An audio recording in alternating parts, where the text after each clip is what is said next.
Faire ING Arena ici, je crois que c'est 12 000 places. 12 000, ouais, c'est ça. Ouais. Difficile de faire mieux. Hein. Ouais. Faire ING Arena ici, je crois que c'est 12 000 places. 12 000, ouais, c'est ça. Ouais. Alors aujourd'hui, parce que tu parles de musique congolaise, de chronique musicale congolaise, est-ce qu'aujourd'hui, les artistes, nos artistes congolais, est-ce qu'ils ont des certifications? Parce que, bon, moi, je sais pas, mais normalement, un artiste, on le reconnaît de par ce qu'il propose en termes musicaux, bien sûr, les ventes. Mais est-ce qu'il y a des certifications? Est-ce qu'il y a quelque chose qui prouve que, oui, voilà, cette personne, elle a bien travaillé, elle mérite telle chose?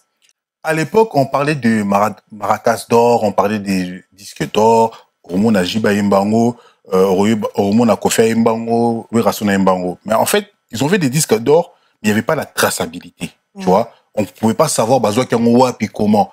Aujourd'hui, le premier artiste, la rumba congolaise, ça fait maintenant plus de 100 ans, ça existe, depuis Ezonga de Brésil, Ezonga na Congo.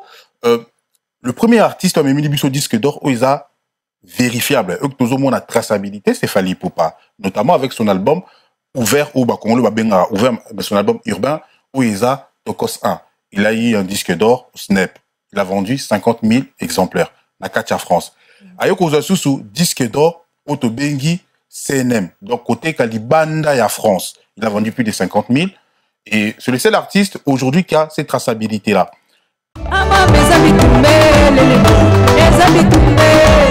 Arrêtez la musique. Arrêtez. Soit Bikissa.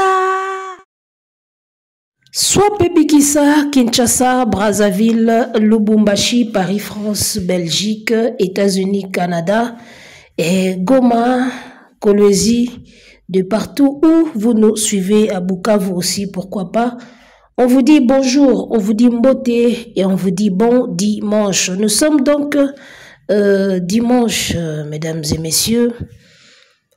Alors, c'est un plaisir pour nous d'être là pour partager ce moment avec vous, nos très chers abonnés, Boalwood Family, les Boalos, Boalwoodiens et Boalwoodiennes, la famille gauloise, les Spiritas, la famille Kofifil, et Wengeman, Wenge Talakaka, la famille Wenge, ba Griffe, ba Musicois, ba Villageois, et ba tout, on essaie vraiment de partager le moment oyo, et analyse Nabino. En tout cas, faites-nous confiance, Bisouza na Bisoka Awana pour Nabino, et nous espérons aussi que vous serez là pour nous. Dans ce cas, restons donc ensemble et il n'y aura pas de soucis.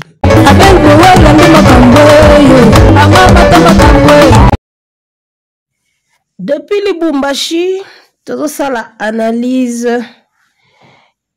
concernant l'actualité. Alors, dans minute ndenge tozolo baboye Kofi Olomide ezosimbate na ba Gaulois et je ne sais pas ce qui se passe. Kofi na ferré baza envoi ya kobeba na lisusu. Alors, tu évites ce qui est incitation et ce où ta kaka ipa ya ba fanatique to entre bango moko ba leader baza na position nini parce que apparemment makambo ebele et utakaka na ba fanatique ba communicateur oya leki alobi boy communicateur aleki alobi makambo ba fanatique ba ye ba répliquer entre temps ba leader bango mibale bana bango na makambo wana te. Dans la minute où Kofi venait de poster Ferré, il venait de chanter Amour illusoire, donc bazana bango en bon terme. Mais au moins la chroniqueur na ba fanatique bando yindisa. Ti il faut maintenant un niveau à bas leader. Alors moi je ne souhaiterais pas que et ça la mandingwana. Je ne souhaiterais pas que ça la mandingwana. Ngana bi que Kofi na Ferré ba bien. Donc ba mbilinga oyo ezo uta entre chroniqueur na ba fanatique. Donc alors debi ndenge ko kendite tozuta la kaka ba réaction ba Sanda Kazadi ba Bakali et ainsi de suite. Mais mingi ngana ye awa na mona ki émission à coach Mathias yango na ye na ya ko recadrer et parce que soko bimeli banda cadre biso tokoya ko recadrer yo pozonga mna na katikati ya carré wana na katikati ya carré quoi. Alors, parlons de la configuration ING Arena. J'espère que toyoki na début ya vidéo on a tie na ebandeli émission. Ye moko Aigle ndenga azoloba que je vais faire ING Arena 12 000 places. Et j'espère que basour baza wate bato baota l'émission où ils a bato bayokaka. Alobi na émission je vais faire ING Arena 12 000 places. Na comprendre sikoyo pourquoi ING a ferré ezola lisaba warrior pongité. Bino bozolo baki bosali mieux que ferré. Si réellement bosali mieux, bovana bino calme. Soki bozaluka plaque, boye, mpiaka, nini, c'est que bozo se sentir lésé ou touché quelque part par rapport à la réussite. Il y a ING à ferré. Alors, on va comprendre pas nini ING à ferré zo soit bino parce que vous comprendre que ferré asali ndenge moko na fali. Bino bolinga te ferré sala makam ndenge moko na Aigle to yebiango. Vous comprendre que ferré asali ndenge moko na fali. Yango wana ezo lésé bino. Fali qui parle au cours de cette interview que je vais faire ING Arena 12 000 places. Ngai na comprendre que azwaki configuration ya 12 000. D'accord? Yé azwaki configuration ya 12 000. Et donc, soki asalaki sold out ndenge bazoloba. Donc le sold out na ye eza par rapport ya configuration na ye ya 12 000 oyo azwaki. Parce que bimi na munoko na ye. Donc sold out na ye ya ING Arena eza ya configuration na ye ya 12 000 oyo azwaki. Alors soto ye côté à faire azui capacité ya 15 000 places. Asali sold out te. Mais azui capacité ya 15 000. Donc ndenge azui 15 000. Sans sold out et comme sikoyo 12 000. Ndenge capacité ou fallait asali li sold out. Donc ferré azala sold out te parce que azwaki 15 000. Asisi 15 000 nyo sauté. Mais abeti na capacité ou fallait abeti li sold out. Yango ndezo déranger ba warrior. Na comprendre dango siko. Donc, mwana mai atali pena boabi noko azu capacité à 15 000. Malgré ça, les sold out de mais a sali siko capacité ou ngana salaki. Ya salaki na sold out. Faire go la sali yango na ndenge ya normal. Ya omoni zo déranger bango tilelo. Nzoka ndeye moko si aloba kike. Aza na capacité ya 12 000 places. Yangwana émission moko Jino Leke salaka na bato acti du net. Aloba ki fallait beta 11 000. Émission wana bimisaka polémique ya wana Jino Leke sala émission na bato acti du net. Na émission wana andima ki fallait beta 11 000. Donc secret sigo yango yego bima. Ego bima awa. Tala siko tina bazo ki la fait ego la kanda parce que ça li même capacité na bango. Ou minimiser mutu, bo minimiser mutu. Bo minimiser mutu, bo moni siko ki mutu to minimizaki aero betaka même capacité na biso. Donc eloko siko esui bango na comprendre ngo lelo. Alors, passons maintenant à troisième sujet. Hein. Premier sujet c'est qui grande ya Kofi na ba Gaulois o ba warrior bazo sepela. Ba sepela ke guerre ezonga entre Ferré na Kofi. Lokola bango bayoka na raté na quadra et soit ka bango ndenge Ferré ayoka na Kofi ya omoni bazo linga ba cha esprit mabe pour ba bebana. Deuxième point, ezalaki capacité à ING Arena fali nzoka azwa 12 000. Asala sold out il y a 12 000 na ye wana azwaki. Fere azwi 15 000. Asali sold out te, mais asuki dans les 12 000 à peu près quand nde moko na mutu a sold out. Troisième sujet, coach Mathias, parlant des disques d'or. Alobi, na ba monsieur congolais nyonso ndenge batuni ye, mutu azwa disque d'or, ou ils a traçable. Il y a une traçabilité quoi. C'est-à-dire ils a traçable, ils a rafali. Ba congolais musu bazwa ba disque d'or, ils a qui na traçabilité te. Déjà problème il y a traçabilité, ils a kouta wapi. Parce que un disque d'or, et koki jamais kopé ça sans traçabilité. Ataku tu producteur ye moko mutapesi yo. Ataku tu o pire vie na yo mutapesi yo. Traçabilité ezalaka kaka. Donc eloko coach Mathias azoloba, ola loba ke traçabilité ya ba disque d'or o ba JB bazwa ba Kofi bazwa ba Wera bazwa toyebaki ezaki rendu public te. Parce qu'il y a une nuance na kati ya makambo azoloba. Traçabilité, il y a ba ba JB, ezaki rendu public, mais il y avait une traçabilité. Sinon, on ne peut pas donner un disque d'or à un musicien sans la traçabilité. Si on va passer sur base de quoi? Et disque d'or, il a qui saka nombre ya ba disque vendu. Nde ba pesaka disque d'or. Si on producteur aye abimisi disque na yo atindi na ba maison d'édition ateki. Alamika na tongo mo boabi bon, na peso disque d'or. Alors pesa sur base de quoi? Ce qui traçabilité à ba vente ezate, alors peso disque d'or sur base de quoi? Ozomo na nios oyo Mathias abosani koloba na makamu na ya zoloba. Disque d'or ya solo la bien, ya Wera, loi ya Kofi, TH ya JB. D'accord? Eza ba disque d'or oyo ba producteur to ba maison de disques wana bango moko bazali ko sa traçabilité na ndenge na bango. Peut-être qu'ils ne rendaient pas ça public. Omoni pour toye bango. Mais c'était sur base de traçabilité nde ba pesa ki bango ba disque wana.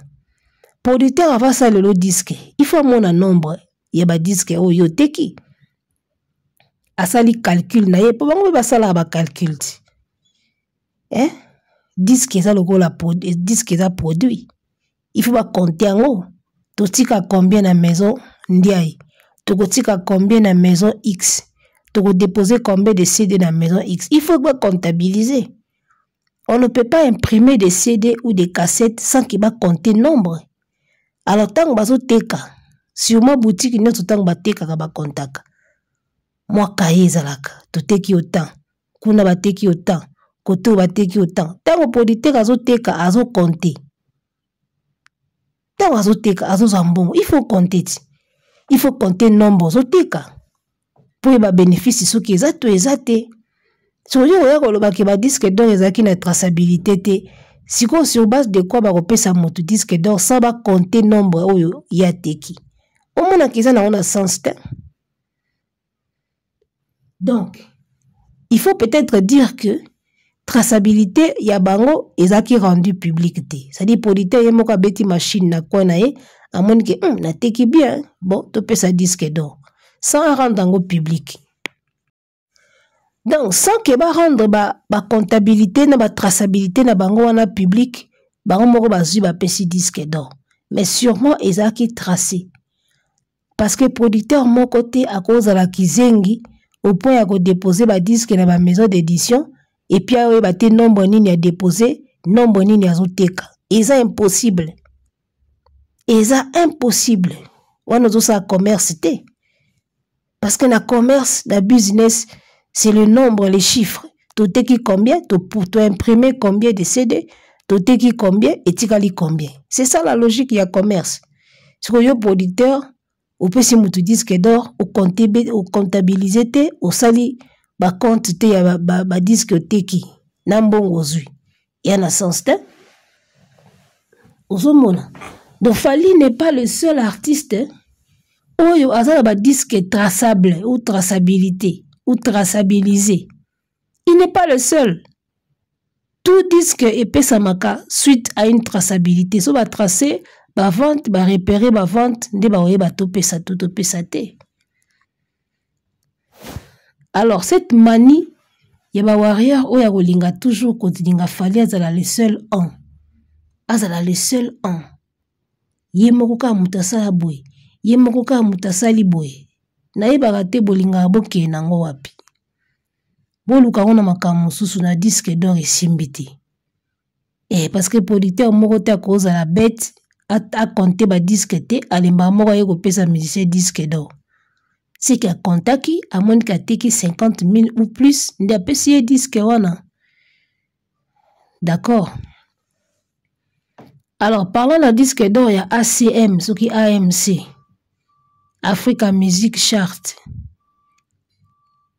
Ngana mona ki awa récemment ba warrior baza koloba ki Fally aleki Gims azwi ba platine ebele na Afrique. Gims azwaka na poto. Ba comparaison moko bête. AMC na bino wana seuil na ya certification eza combien? Il y a 5000 disques ya pamba vendus. 5000 ya pamba. Soko kesiko na ba poto, seuil na bango ebandaka na 50 000 disques vendus. Ata bino moko. Comment bokoki kozwa courage ya ko comparer ba disque d'or oyo ezwami na seuil ya 5000 vendus na ba disque oyo ezwamaka na seuil ya 50 000 mata. N'habité. Donc à partir il y a 5000 disques vendus. AMC déjà kopeso linzanza. 5000 ya pamba, 1000, 2000, 3000, 4000, 5000 disques. Bango bakoma kiango. Dans un monde que AMC seuil na ye ya kopesa ba disque eza mukie makasi. Il y a 5000 na 50 000 ata binomoko. Il faut boyoka Sony ozwa disque d'or au seuil nango bandi na 5000 ya pamba. C'est peu. C'est très peu. Ata 30 000 te, ata 25 000 te, 5 000. Bobe tape tolo bolo ba ke Fally aleki Gims. Ba certification ya libanda ebandaka partir à 50 000 vendus. Matati likolo. Si ko bino na AMC bozo banda déjà na 5000 disques vendus. Bozo ka Sony te. Que ce y Afrique il a vraiment lancé ma casse. Ce y Afrique il a lancé. Yango moni ba disque d'or ya AMC oyo karate kosila nango pouvoir et kosila na elengi. Nazo sepela na bato batia 50 000 disques vendus parce que eza pena costaud. Oui bien avant ozwe loka munene na vie. Il faut que ba effort ezala munene. Ba effort ezala énorme. Ce qui botieli batu 5000 disques vendus. On sent pas trop d'effort. Alors que 50 000 wana mnande to bangi yo. Omona. Donc ba disque oyo ya diamant na ba platine Fally a Congoli wana na seuil ya ba 5000. Na ebité ainsi fois nango fier. Alors c'est pela kaka parce que iza kaka yaka disque mais seuil wana ya mukie wana il faut que lango Sony par rapport à ba seuil ya ba 50 000, 100 000, 200 000 disques vendus. Omona. À l'époque, bino bobo yaka ba disque d'or ba wera ba zwana ba JB na ba Kofi. Mais laissez-moi vous dire qu'à l'époque avant technologie ekota la mamba musique bana mai bazali koteka. Il y avait la piraterie, oui, mais bazali koteka. Ba CD, ba cassette, ba teka physiquement boy. Au mona, vente physique à l'époque ezaki palpable. Et puis ba succès ba jona ba sala traçabilité ou pas, debi de ki ba teka na ba niveau moya osakanate. C'est une évidence. Ozomona, c'est une évidence. Otali carrière à Kofi, ya wera, ya JB. So biso ki bateka 50 000 ou plus yo boya ngondeni na carrière na bango mobimba. Na ba album mwana babimisa bateka ba 50 000 disques ou plus. O boya ndeni. Ata traçabilité ezati. Yo moko na mayele na yo. Ozo mona teke ba carrière ou ba poids lourd ou ba sala. Ba carrière ou ba to ba sala côté ka 50 000, 100 000 est impossible na ba carrière na bango. Même en imaginant comme ça, même na penser qu'à bout, tu sens que c'est logique, c'est normal. Au moni makambo tolobaka ke Fally azo bénéficier kaka na arrivé à technologie na monde de musique. Oyo baninga mosusu bazwaki chance wana te. Azaka likambo chance Fally. Parce que tango AMC a komi ko certifier batu na Afrique. Atie bino seuil il y a 5000 disques vendus à Pamba. Tu penses bien que ASM soki wana AMC wana azala na époque wera za wera. Mais wera linga kongola. Nzambe na ngai. Mama mutolo baga awa bomona rabiso bazo bati. D'accord. Fally ne fait que bénéficier na nouvelle technologie ou écouter la musique. Parce que la même technologie, et à l'époque, il y a bawera pe bainga bazala dégâts. Un artiste comme Wera Son, AMC wana oyazo certifié les lots. Aya na époque au kibwisa pimpezo beta. Mais Wera linga za atana ba 100 disques de diamantés. Na seuil ya mukie ba bino 50 000 disques vendus à Pamba. AMC abando certifié bato à partir ya kibwisa pipa. Époque où loi est bêta. Époque où les marquis est bêta. Ah mon nom, mon sympa et ça intérêt. AMC à une époque wana. Époque où fait Richard des poules. AMC a sur une époque où on a bon. Tu es certifié bino en Afrique à partir de 5000 ventes aux 8 disques. Mais bah oui, rabenke bazala ba roi. Donc vous avez ki ba Fally ba aga bato ba kutanika na chance ke makambo moko eye na époque na bango. Nde logo na lobaka ke artiste wa zo reni na minute wana a bénéficiera mingi na technologie oyo to na ba technique oyo zo salama na époque oyo azo reni parce que ye muta zo reni na minute wana. On ne peut pas refuser que na minute oyo muto azo reni na Congo isa Fally. Mais bon mon nango extraordinaire te. Parce que même AMC wana soka yaki na époque wera obeta kibisa pimpa elinga eza adega. Tamsu kuto Fally azu eza muki. Je vous dis, tamsu biloko Fally azu eza muki. AMC wana soka yaki na époque obela wera son. Wera linga ba noloko taba disque na espace ba une semaine. Une semaine boye wera azu disque. Une semaine wera azu. Inga eza abongo. Donc Coach Mathias, Fally est extraordinaire. Il est un bon musicien, c'est tout. Mais il est extraordinaire. Parce que les mêmes technologies, d'accord? Ce qui est une époque, tu as tout le monde a peu folie ou tu as tout le monde. Donc Fally est un artiste oyo a coûté la chance que tant que comme air na ya régner, technologie bimisi makamba bien. Tout le bango bongo. Donc Fally a chanceux. A koutanika tango et comme époque na ye a régné, technologie et offrir biso makambo bien. Et offrir biso ba stream, et offrir biso ba platine, ba certification, et offrir biso ba makambo belé ya bien na époque d'aïe. Alors la même technologie, ce qui a yaki na époque wera za wera, Kofi aza pena quadra. JB pena papa chéri l'homme qui a mis l'eau dans coco. Et pour qu'on fait Richard des poules, pena fait Richard des poules. Si la même technologie était venue à cette époque-là, bon on a peut-être plus que au Fally à Zozwa. Pour biloko ba wera ba sala, Fally na sali angote. Ba impact na ba succès ya dégâts. O kamna batu bazo kouya, batu bazo kufa, batu bazo kine na aéroport, batu bazo bomana. Fally a sali angona mte. Plein au sala na martyr Fally passa di bongote.